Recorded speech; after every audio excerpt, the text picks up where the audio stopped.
recently went to CamiCon along with Ghost Girl Goods, and while I was there, I was introduced to the Lolita brand Enchanted Dream Couture, also known as Enchanted Dreamwear on Etsy. I was shocked and surprised that I had never come across this brand before, and I wanted to make a video about them to share them with you because they have some really unique, beautiful pieces and a great range of sizing. Enchanted Dream Couture started in 2017 and is based in Clarksville, Tennessee. The brand is run by one designer who designs all of the pieces, and then they are manufactured in South Korea and China. The motivation behind their brand is to fill the gap in size limitations within Lolita fashion. The owner found that in Lolita, she was having difficulty finding pieces that fit her comfortably, specifically in the arm areas and chest areas, so she wanted to create pieces with that in mind. Enchanted Dream Couture is also known for their OTKs, which they sent me a bunch of, and I'm excited to try out. I don't typically wear OTKs because I just assume that they won't fit me. I also wear tights in all of my fashion styles. I've always been a big fan of pantyhose and tights, so I didn't really look into it, but I'm excited to test these out, and we'll get to this later on in the video. Enchanted Dream Couture hopes to continue their collection with consistent sizing, as well as be able to expand into more sizing in the future. The brand's priorities are focused on fit, comfort, practicality, while still maintaining aesthetic. This brand's motifs and styles are generally in classic and gothic Lolita, as well as some tones of aristocrat, although there is a dress on their Etsy that is a little bit sweet leaning. It's like a country print, very fun.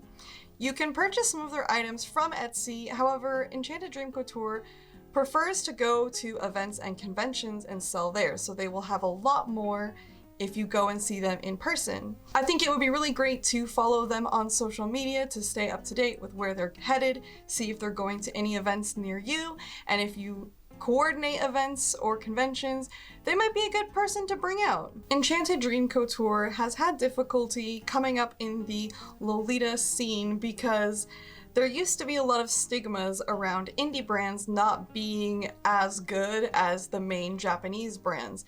And although we have gotten better about this in the 2020s, I feel that indie brands are much more widely accepted. People invest a lot more into them. There's still a lot more room to grow, considering that I'm a Lolita of like 15 years and I still didn't know about this brand. I really hope that this video helps connect you with them, because this is a need in the community that could really help some of you. Enchanted Dream Couture sent me their beautiful moth dress. Let's take a closer look at it and I will try it on. I wanted to first show you this dress without a petticoat and without a headpiece, because I feel like it can also pass as just a fancy, nice goth dress.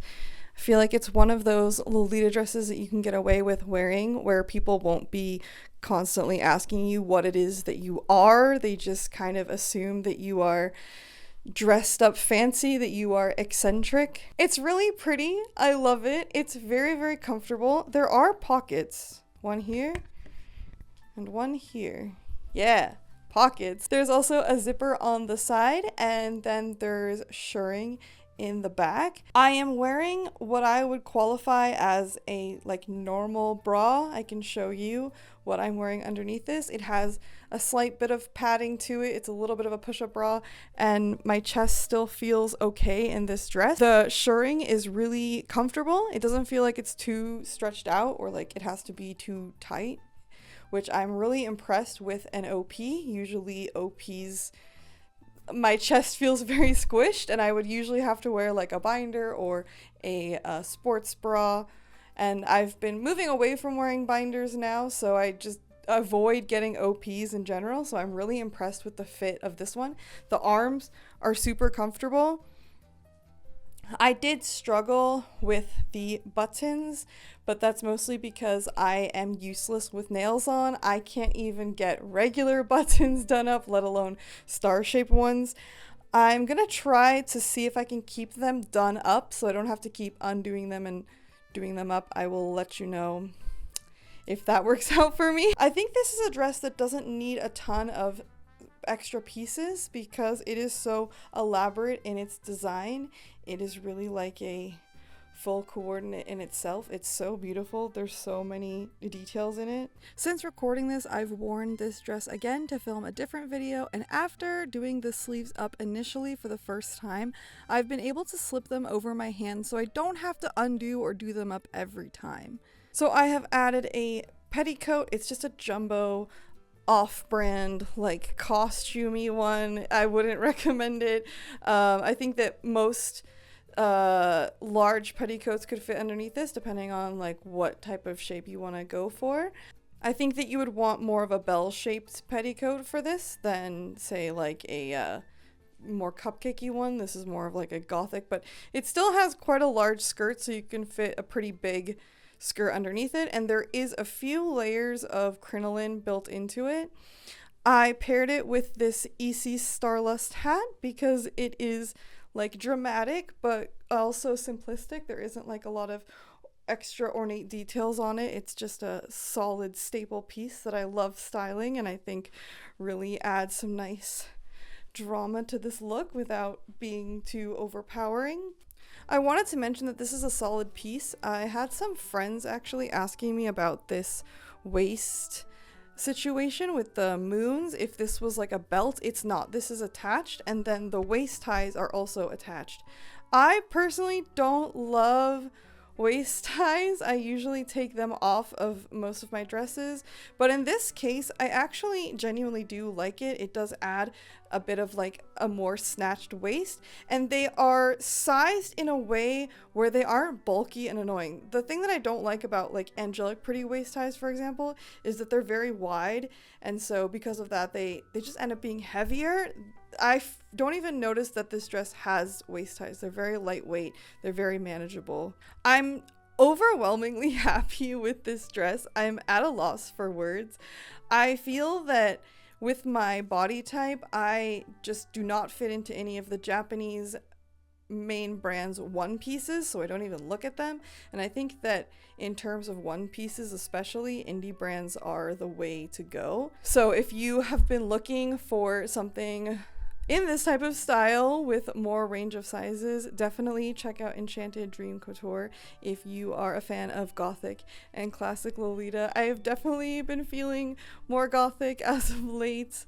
This is not like the right environment for this. I need to take this dress out into the world, into like the woods, and pose, because yeah, I think that it's also like lightweight enough that it will be good for spring and summer. The material doesn't feel too heavy. I always like wearing netted tops like this in the summer. I find it a little bit breathable, but still like kind of covers and completes the look. I was sent 5 pairs of OTKs. They are still made as a standard size, so they are larger than brand OTK, but are not plus size. 4 of the pairs were 95% cotton blend and 5% spandex, and 1 pair was cotton lace knit. I found this pair to be a lot stretchier, and this is mentioned on their listing that the fit is because of the method of knitting. These OTKs reach a bit higher on my leg and cover a wider area of my thigh. The rest of the OTKs I found fit me and I like them, but I think that my leg size is probably the max for the standard pairs. The knitted style could fit legs a bit larger than mine. I am 5'6" and my shoe size is 9. I hope this can give you some perspective as how these fit. I find that a lot of standard OTKs do not reach above my knee and do not fit the thickness of my legs. I did find they stayed up relatively well with the design and thickness of the bands. I definitely think these are a great option for mid-size over-the-knee socks. If you have heard of Enchanted Dream Couture before, or if this is completely new to you, let me know your thoughts in the comments, and I will see you in the next video. Stay lovely. This video was not a paid endorsement or paid sponsorship, but Laura did receive the items shown at no expense to her. Laura is able to dedicate time to making videos on smaller brands with the support of her other sponsorships, her Patreon, and from all of you watching. She has a playlist of other indie brands you can look into, and if there's any brand you would like her to cover, feel free to reach out. If you would like to support the work Laura does, you can join her on Patreon, shop her affiliate links, or watch her other YouTube videos. Where opaque The snow is falling off the roof and it sounds so scary. I don't know if any of it is picking up.